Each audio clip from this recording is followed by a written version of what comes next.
but they are certainly pleased with the results. And in particular, we can say that the situation with sludge has noticeably improved.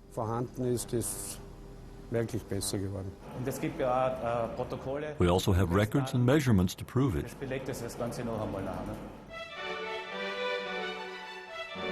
They know the results, but not the reason. But isn't that good enough?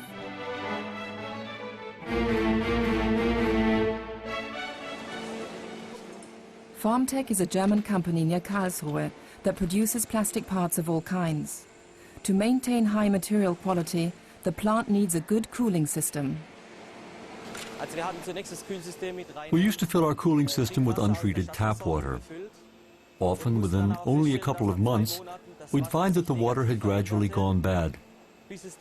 We then had to play around with various combinations of chemicals in an attempt to get the water under control. But we had little luck. We found a huge amount of rust in the system. Our lab tests also indicated the presence of a lot of bacteria and algae.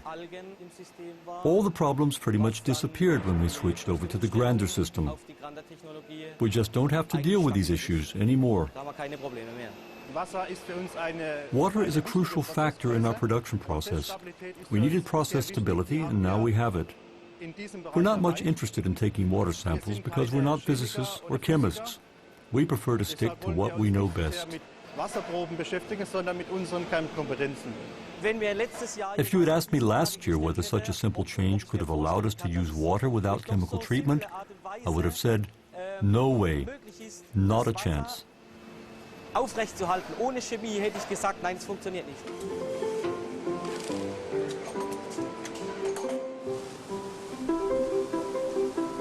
Often water has flowed a long way from the mountain to the valley.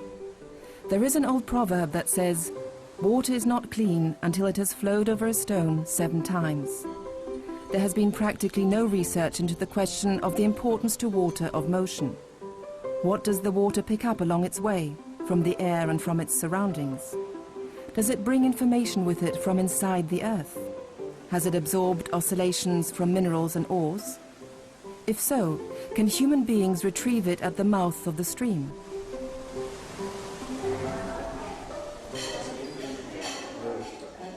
In an extensive experiment with asthmatic children, researchers at the Paracelsus Private University in Salzburg wanted to find out whether the waterfall at Krimml had healing properties. 54 children were tested at a fun-filled summer camp.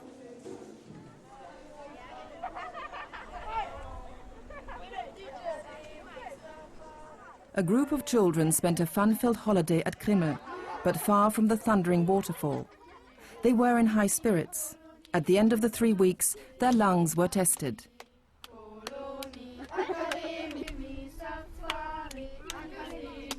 The overriding goal was to see whether this climatotherapy worked well on the children, whether they could take a positive long-term effect home with them, so that they could remain on their feet, especially in winter when their lungs are likely to pick up an infection.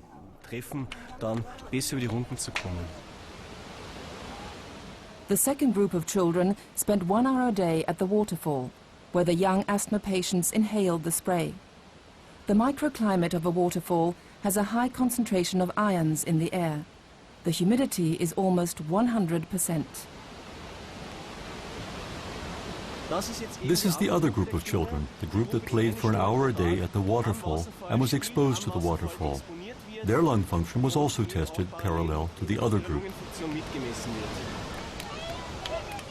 Playing near the impact zone, the children inhaled the humidity in the form of respirable water droplets. We don't know how the whole thing works, but we want to find out within the framework of this study at Paracelsus University. Most likely negative ions are not responsible for the effect, because we have already conducted an animal experiment in which we administered a similarly high concentration of negative ions to asthmatic mice. In that experiment, we were able to rule out any influence from the ions as an isolated parameter. Water vapor as well, as an isolated parameter, had no influence on lung function in animal experiments. At a dramatic rate, asthma is becoming a widespread disease in all age groups. One must not overlook the fact that one Austrian child in 10 now has asthma. The rate of allergies is rising in a striking manner, and the rate of asthma among adults has doubled over the last 12 years. We have to act using gentle methods that have been confirmed by scientific medical evidence. The result of this research project is clear. Spending time at the waterfall led to a lasting improvement in the respiratory tract and had a positive effect on lung function. It is remarkable that the reduction of all asthma symptoms among the children at the waterfall lasted for 4 months.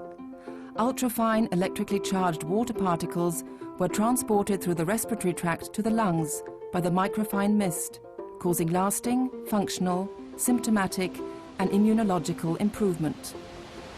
One can demonstrate that homeopathy works in the same manner. Up to now, we've taken a series of images in an unsystematic manner, and they reveal that potentialization, shaking and diluting, changes the images. We've done our own experiments with shaking. In this case, we used ultrasound to agitate the water, and we could see that the drops changed. And we could also see that plants grow more rapidly when they are watered with this kind of water. And from that point of view, there can be no doubt in my mind that there is an effect. Because if the image of the drop changes, there has been a change in the informational content. And if the informational content is changed and communicates with the body water from outside or by mixing, then it is also clear that the control function of the body can be different too. Professor Kröplin's team assigns a high priority to their droplet analysis.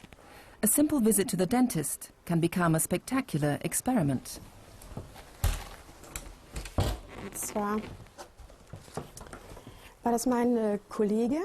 And it was one of my colleagues. He went to the dentist and he had to have an X-ray, and so he thought, I want to have a look at the effect the X-ray has on me. So he took a drop of his saliva and put it in a little tube and left it outside while he was having his X-ray taken. And after the X-ray, he again took some saliva and put it in another tube. And when he got back to the institute, he took some more saliva and put it in a third tube. And then he took the 3 different saliva samples and looked at them under a dark field microscope. And he could see the way his saliva looked before he had the X-ray at the dentist's, a short time later, and the way his saliva looked when he was back at the institute, and it had recovered somewhat. We thought that to be a highly interesting experiment.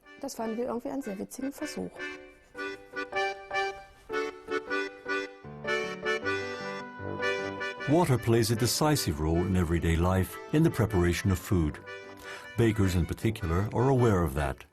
They consider Grander's water revitalization to be an insider's tip. When you consider that the rule of thumb is 2 parts flour, 1 part water, you realize how important water is.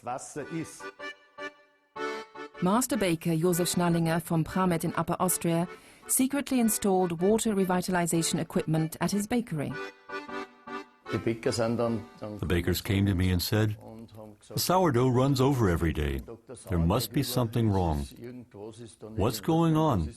Every day we stir up the same ingredients with a dough machine, and every day the dough runs over. That's how I discovered the power of Grander water. It's the only thing that could be doing that.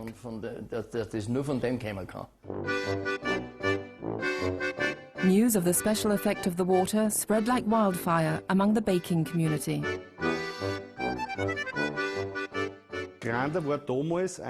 Grander simply gave us the opportunity of taking a step forward.